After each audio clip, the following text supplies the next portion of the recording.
Hi guys, it's Nandi. Welcome back to Vibrant Authentic Living.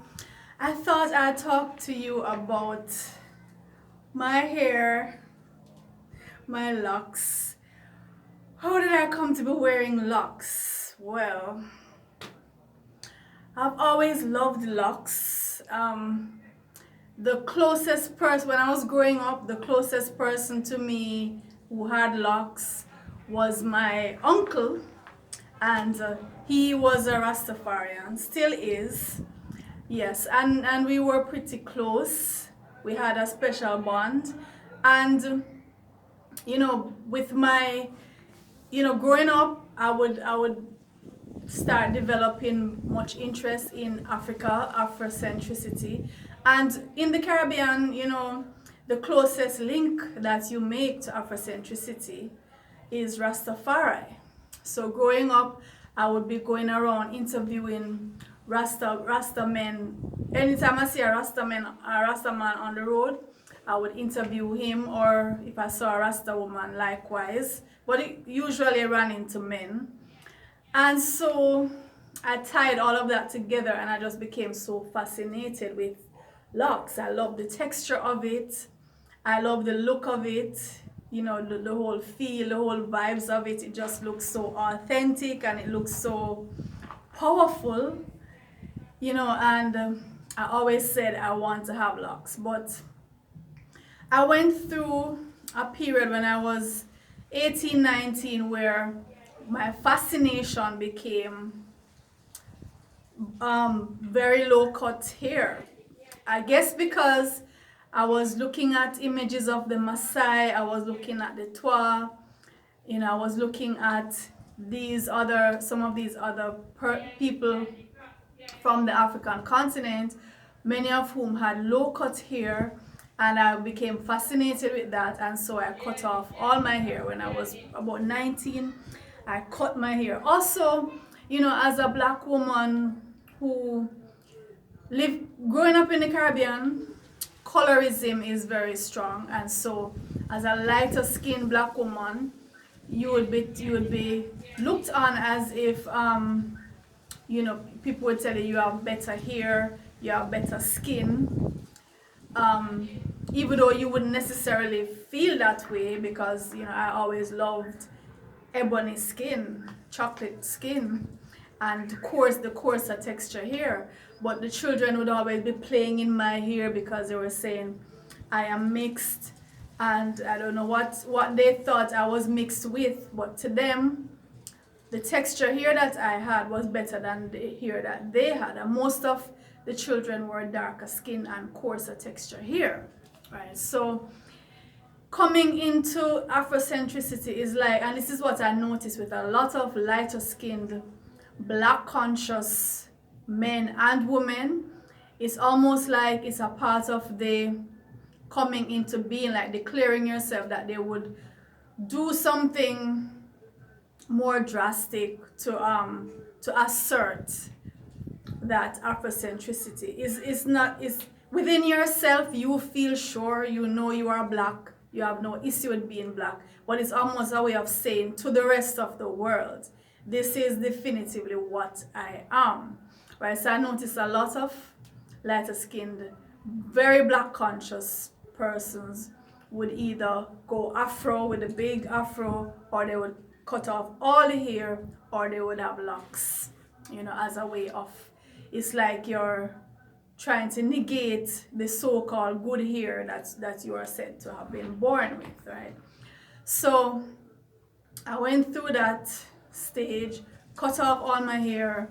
And then when I thought it made me look more black, and everybody was saying, no, you actually don't look more black, you look more not black, whatever they meant by that. So I allowed it to grow back, and then I went through a kind of afro stage. While it was growing back, I would just comb it and leave it as is, and I was walking around in these dashiki outfits that I made myself, right? These huge dashiki dashiki outfits with my afro, and this is in the 90s, right? in the 90s. So yeah, I stood out, but you know, I'm authentic. I live as I am. Not, as we say in Jamaica, we don't watch no face, we just do what we do. And I didn't care what anybody thought, really and truly. It was just me and the different stages of my growth in Afrocentricity, right? So I went through that stage and allowed it to grow back, and then I would cornrow my hair or plait it up, you know, plait it up very fine and stuff like that. And then I said, you know what? I remember a particular day. I went into the supermarket and I saw this woman, this black, very dark-skinned woman, and she had locks, and her locks were like down to her butt. And I was just there staring at this woman with this gorgeous head of locks on her hair, on her head. And I was saying, wow, I want my hair to be like that. I want my hair to be just like that. And I stopped her and I asked her how she did it, if she did it herself or if she went to have it done. She said she did it by herself, and she was explaining to me, you know, how you lock your hair, how she did hers, because there are many different ways of getting the lock. Some people just do this. Some just let it do what it wants and grow as it pleases, and you might have it in lumps, you know, in mats, very matted, very broad, and some twisted like this, and it gets thinner, and some it's very well groomed, and they actually go to a hairdresser and have it done with a kind of needle, that kind of thing. So everybody has their method. So she showed me how she did hers. And I said, you know what, I'm gonna do mine. I'm gonna follow what she says. And so yeah, what I did was I plaited my hair how I normally plait it. I plaited fine, and then I just allowed that to grow out. And while it was growing out, so the plait was still at the end, so it was still have the plaits at the end. And while it was growing now, I would, like every couple weeks, I would just push the plait in and then push it in the opposite direction, just as how she had shown me how to do it. You keep doing it in the opposite direction and then just tightening it down to the root. Within a couple weeks again, it would grow out, and I would repeat the process. And I did that, and it grew for years and years until it was almost at my butt. And everybody would tell me, oh my God, you have the most beautiful locks I've ever seen. A lot of persons would tell me that. I had the most beautiful, it just looked different. Because I guess I just had my unique way of doing it, and it looked very different. And a lot of persons told me it was the most beautiful locks they had ever seen. It was almost down to my butt. And I went through another situation where I had ended a long-term relationship, and then after about 2 years I started another relationship, which was I would say is the only negative relationship I've had. That one that lasted for roughly 2 years on and off. And there was just so much emotional trauma for me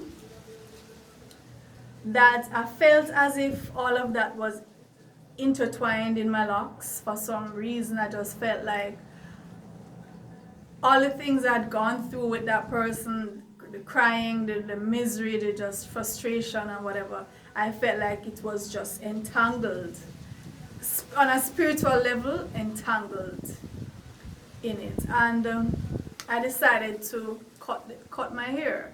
I cut off the locks, and I kept them for a while. I actually missed them and kind of found a way to put them back in, like to plait them back in, and then I eventually took them all out and, you know, just dumped them, just got rid of them. And yeah, so my hair was low again, so that was the second big chop in my life. Back to square zero. But I felt so fresh, I felt so new, and I didn't regret it. And I said, okay, I'm just gonna let it grow back. I'm just gonna grow my locks back again. And here it is. So this is I think I cut my hair about 4 years ago, 3 or 4 years ago. I don't remember. Maybe, yeah, about 3 or 4 years ago. So it's back now. Like, this is where it is now. So, gonna let it keep growing. Hopefully it will get back down near my butt where it used to be. It's not as thick as it used to be.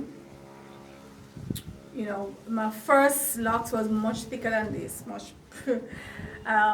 but it will come back into its own. It will come back into its own. But this is definitely my favorite way of wearing my hair, the locks, right? I feel like your hair is your antenna. I've always heard people say it, but I actually do feel like your hair is your antenna, and it helps just to pick up vibes, pick up inspiration and vibes. Yeah, so this is me. This is a part of me. It's a part of me. It's not that I don't like any other way of wearing my hair, but this is just my preference.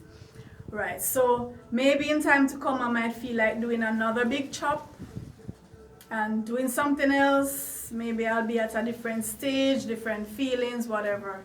But for now, this is me. So I just thought I'd talk about my locks, since it's such a big part of what you're seeing, on the videos. You're seeing this.